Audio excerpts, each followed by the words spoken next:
Sveiki vakaro pasakaitį žiūrovai ir klausytojai. Šiandien bus pasakėlį apie mokesčių inspekciją ir darbo biržą. Prieš bemaž 13 metų užsiėmiau visokiam chaltūrom. Galvoju, reikia įteisinti savo veiklą ir mokėti valstybei mokesčius. Susirandu internete, kad jeigu stovi darbo biržui ir pasiimi individualią veiklą, tuo metu dar tai vadinosi patentai, tai tau yra mokesčių lengvatos. Nuvažiuoju į darbo biržą, ten sėdi teta su pieštiniais antakiais. Sakau, labą dieną, yra mokesčių lengvatos. Jinai žiūri į mane per akinius ir sako, ne, čia žinok, ne mūsų klausimas. Čia yra mokesčių inspekcijos klausimas. Nu gerai, nuvažiuoju tą pačią dieną mokesčių inspekciją. Kita teta su tokiais pačiais pieštiniais antakiais sako, ne, vis dėlto čia yra darbo biržos verslumo skatinimo programa.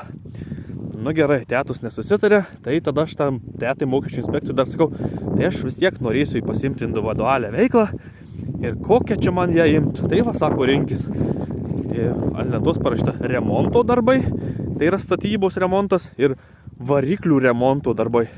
O aš susimiau žemės ūkio technikos remontų. Tai sakau, kuri čia man tinka. Sako, čia man nei viena netinka. Tai sako, rinkis, kurią nori. Tai sakau, jeigu pasirinksiu remontą, tai nubaus mane? Nubaus, sako. Jeigu variklių remontą, vis tiek nubaus. Žodžiu, nėra tokios, kokios man pasirinkti. Nu tiek to. Nuvažiuoju vėl į darbo biržą po savaitės kokios. Sakau, noriu užsiregistruoti darbo biržui. Sako, tai kaip jūs nežinojate, taigi yra viena diena per ketvirtį, per mėnesį, kokia tai, kai neregistruojam iš vis žmonių. Nu, neregistruojate. Atvažiuoju į darbo biržą dar kartą po kokių 3 savaičių, jau 3 kartą. Sakau, ar viskas žiūriu čia gerai? Patlaukiu kokias 2 valandas, gal dar daugiau.